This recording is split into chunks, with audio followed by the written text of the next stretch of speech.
The fire came out of an image that just struck me as funny, which is George pushing past children and old ladies to get out of a fire.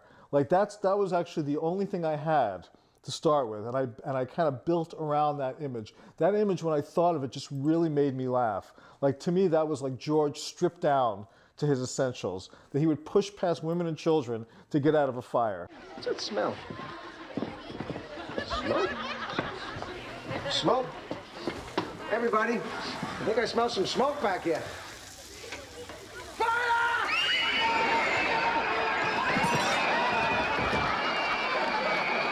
To me, Seinfeld, a lot of what made Seinfeld great and it was taking something that if you moved to 10 degrees this way, it would be sad and tragic. But by moving it 10 degrees this way, it became funny somehow. The other part of it that's kind of interesting, actually, in the fire was the story of Toby, who was Elaine's rival at the publishing house. And that actually came out of a very weird tragedy. There was a woman working at the show next door to us, at Radford, who had a horrible tragedy and lost a baby, if you could believe this. Now, that wasn't funny at all. Obviously, it was one of the most tragic events I had ever witnessed, actually. But what was odd about it was that the women who worked with her became jealous of the attention that she got from her boss because of her tragedy. And that, to me, struck me as a dark side of human nature that was very applicable to a Seinfeld episode. And so we had this character, Toby, who was a kind of a co-worker of Elaine's, who loses a toe, so we kept it very trivial tragedy.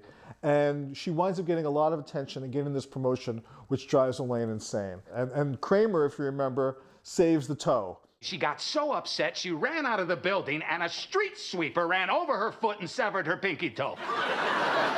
That's unbelievable! Yeah, then after the ambulance left, I found the toe. So I put it in a Cracker Jack box, filled it with ice, and took off for the hospital. What? You ran? No, I jumped on the bus. I told the driver, I got a toe here, buddy. Step on it. In the episode The Fire, we were scheduled to actualize that scene. We were going to get a bus and show how we were rushing to the hospital. And instead, I delivered it as a monologue, and it worked out very well with the audience. We got all the laughs needed, so we didn't need to use the bus scene. Then everybody is screaming because the driver, he's passed out because of all the commotion. The bus is out of control. So I grab him by the collar, I take him out of the seat, I get behind the wheel, now I'm driving the bus. You're Batman. Yeah, I am Batman.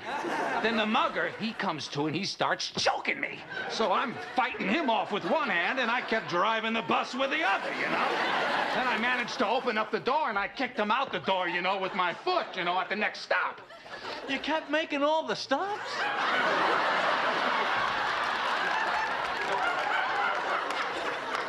Well, people kept ringing the bell.